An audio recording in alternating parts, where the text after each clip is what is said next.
오늘은 아름다운 새 포도원 예루살렘, 아름다운 새 포도원 예루살렘 이라는 제목으로 말씀을 상고합니다.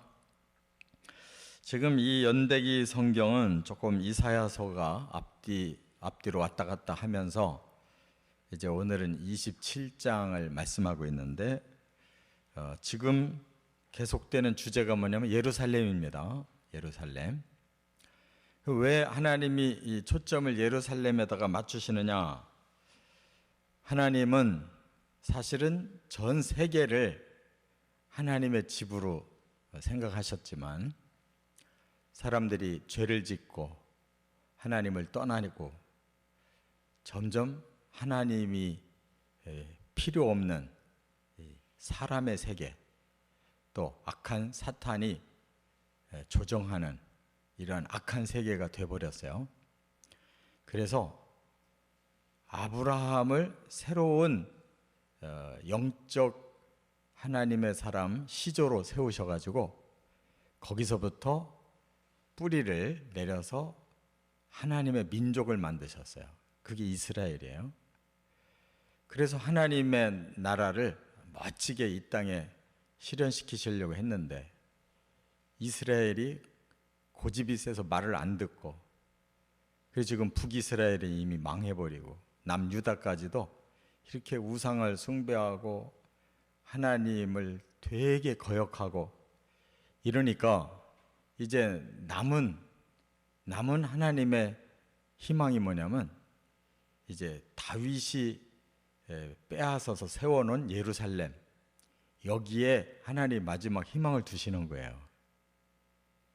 그러니까 하나님은 사람을 얼마나 사랑하는지 어떻게 해서라도 사람을 다시 구원해서 하나님의 그 축복을 함께 누리게 하시려고 그냥 무진장 애를 쓰시는 거예요.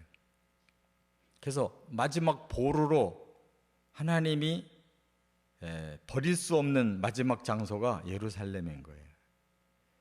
그렇게 사랑하는 아브라함과 다윗이 뿌리 내린 예루살렘 성, 여기를 시작으로 새롭게 하나님은 영적인 나라를 만드시려고 하는 거예요.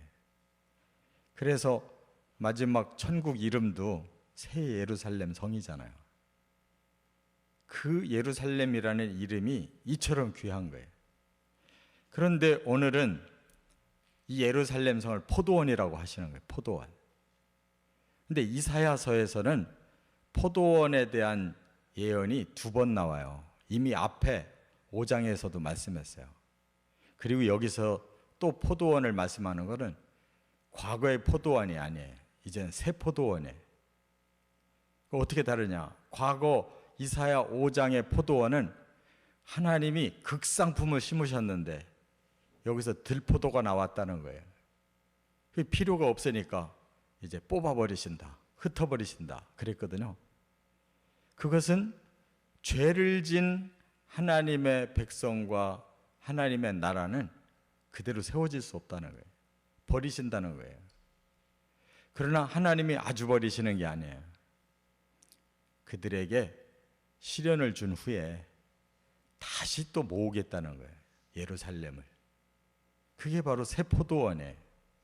그래서 오늘 포도원 노래는 회복을 말씀하는 회복. 앞에 5장의 포도원은 하나님이 실망하고 버리시겠다는 거고, 말하자면 징계하시겠다는 거고, 오늘 포도원은 다시 하나님이 마음을 돌리시고 다시 그들을 불쌍히 여기고 사랑해서 다시 회복시키겠다는 거예요. 깨달으시기 바랍니다. 하나님은 이 세상을 이처럼 결코 버릴 수가 없어요. 사람을 결코 하나님 포기하지 않으셔요. 그래서 어떻게 해서라도 그들을 회개시키고 다시 회복시켜서 영원한 하나님의 백성으로 만드시려고 하는 게 이 본문의 메시지예요. 자, 그래서 하나님 오늘 본문에 3가지 말씀을 주셨어요. 첫째가 2절부터 6절까지는 이스라엘의 회복 언약을 말씀하고 있어요. 말하자면 하나님이 택한 선민 결코 버리지 않고 다시 회복시켜 주겠다 하는 이 약속을 오늘 본문에 하셨는데, 그걸 비유로, 포도원으로 말씀한 거예요. 포도원 비유. 하나님이 내가 포도원 지기다 이렇게 오늘 본문에 말씀했어요. 포도원 지기가 할 일이 뭐예요? 포도원을 다시 갖고 와야 되겠다는 거예요. 그래서 다시 물을 주겠다 그랬고, 다시 간수하겠다. 이거 갖고 와야 될 거 아니에요. 밤낮으로 간수하겠다. 그 다음에 찔레와 가시를 꺾어버리겠다. 잡초 난 거는 뽑아버려야 되잖아요. 그 다음에 여기 보니까 뿌리를 박히게 하겠다. 이 포도나무가 이제 그렇게 땅이 잘 살펴지면 이제 뿌리가 날 거 아니에요. 그 다음에 움이 돋을 것이다. 그 다음에 꽃이 필 것이다. 그 다음에 결실할 것이다. 그리고 지면에 채워질 것이다 그랬어요. 요 말씀을 지금 2절부터 6절까지 쭉 얘기하신 것은 포도 농사 짓는 사람이라면 100% 인정할 수밖에 없는 그 사실적인 얘기를 그대로 하셨어요. 지금 물 주고 땅 가꾸고 잡초 뽑고 그 포도나무가 뿌리를 박히도록, 그리고 거기서 움이 돋아가지고 꽃이 피고 결국 원하는 것은 포도 열매라는 거예요. 이 말씀을 하시는 이유는 내가 포도지기인 이상 내가 원하는 이 포도원 반드시 열매를 맺게 하겠다. 이게 하나님께서 구원 백성을 반드시 만들어 놓는다는 약속인 줄 믿으시 바랍니다. 그래서 하나님 밖에는 이런 사랑을 하실 분이 없어요.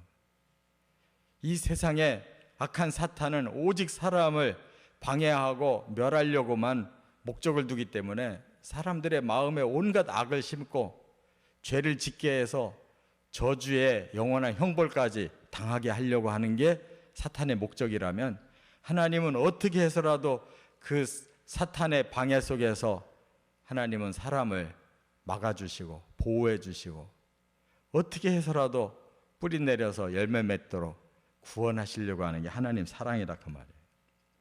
이 사랑 때문에 이제 이스라엘은 샘플로 지금 쓰임을 받는 거고, 전 세계의 영혼들을 하나님 이렇게 구원해 가고 계시는 거예요. 우리도 여기에 지금 심겼습니다. 하나님의 포도원에 심겼어요. 예수님은 이걸 어떻게 비유하셨어요? 요한복음 15장에서 나는 포도나무다. 아버지가 나를 먼저 심어서 나를 튼튼한 포도나무를 만들어 놨으니 너희가 내게 붙으면 너희 가지에서 열매 맺을 거다. 그러니까 우리가 이 포도원에서 열매 맺으려면 예수님이라고 하는 포도나무에 우리가 붙기만 하면 그 모든 영향이 다 골고루 우리에게 임해서, 가지인 우리에게 임해서 우리가 열매 맺는다, 구원받는다. 예수님이 이렇게 한 단계 더 들어가서 포도나무라고 했고 우리에게 포도 열매 맺게 하신다는 원리를 가르쳐 주셨어요. 깨달으시기 바랍니다. 이게 세계 모든 사람들이 예수 믿고 구원받아야 할 그런 원리예요. 두 번째, 7절부터 11절까지 보면 이스라엘의 징계 이유를 말씀했어요. 그러면 왜 과거에 포도나무 심어놓고 버리셨느냐? 그 이유, 그거는 아주 버린 게 아니었다. 그들에게 징계를 내려서 훈련시키고 그들을 다시 제대로 된 포도 열매 맺게 하려고 하나님께서 그동안 시련을 주신 것이다 라고 말씀하는 거예요. 그래서 여기 보시면 이스라엘을 치시고 죽이신 거, 그게 악한 이방 제국들을 치시고 죽이시는 것에 비교할 수가 있겠느냐, 이런 뜻으로 말씀했거든요. 그게 무슨 말이냐면 때리는데도 정도가 있다는 거예요. 차이가 있다는 거예요. 이스라엘은 매만 쳐가지고 다시 회개시키려고 하는 거고, 그 이스라엘을 쳤던 악한 제국들은 아예 때려서 죽이시려고 하고 다시 살아나지 못하게 하려고 하는 거다. 우리도 내 자식 때릴 때 죽이려고 때리는 사람이 없잖아요. 매를 들어서 정신 차려서 잘못하는 일을 고치려고 하는 거잖아요. 바로 하나님이 지금 이스라엘을 그렇게 하셨다는 거예요. 때려서 고치려고 하셨다는 거예요. 그렇기 때문에 이스라엘은 지금까지 존재하고 있어요. 근데 이스라엘을 쳤던 아수르, 바벨론 이런 나라들은 이름조차 없어요. 아주 세게 쳐서 그들은 죽여버렸고 이스라엘은 살짝만 때려서 살려놨다 그 말이에요. 그렇기 때문에 그 하나님의 사랑의 매를 깨닫는 사람은 돌아올 수가 있는 거예요. 그게 아니고 하나님 우리 치는 거 보니까 무서운 하나님이구나, 하나님께로부터 도망가야 된다, 이런 사람들은 다시 사랑받을 수가 없어요. 그래서 오늘 본문에 적당하게 견책했다, 이런 단어를 표현했어요. 적당하게 견책했다. 우리 사람도 사랑이 있는 사람은 적당하게 견책하지 그냥 망하게 치는 법은 없어요. 그리고 하나님께서 여기서 목적하는 게 뭐냐, 여기 야곱의 불의가 속함을 얻었다. 불의하게 살고 악하게 살고 부정해진 자를 속한다. 속한다는 말이 뭐냐면 그 죄값을 해결해 준다는 거예요. 대신 죄값을 치러서 그 사람들을 빼내준다. 이게 속한다는 뜻이에요. 이 속한다는 말은 대신 해결해 주는 걸 말하는 거예요. 값을 지불했다 그 말이에요. 이렇게 하나님은 하나님의 선민된 자들 끝까지 하나님 책임져 주시고 죄값을 대신 지불이라도 해줘서 빼내주려는 게 하나님 마음이에요. 그리고 그들에게서 반드시 없어져야 될 것이 뭐냐, 이 죄를 없애겠다는 거예요. 죄를 없애겠다. 죄 중에 가장 눈에 띄는 죄가 뭐냐, 하나님을 대적하는 우상. 하나님을 섬겨야 되는데 하나님 제껴버리고 엉뚱한 걸 섬기는 거예요, 사람들이. 하나님은 그것은 내 용납 못한다. 그래서 십계명의 첫 번째가 뭐예요?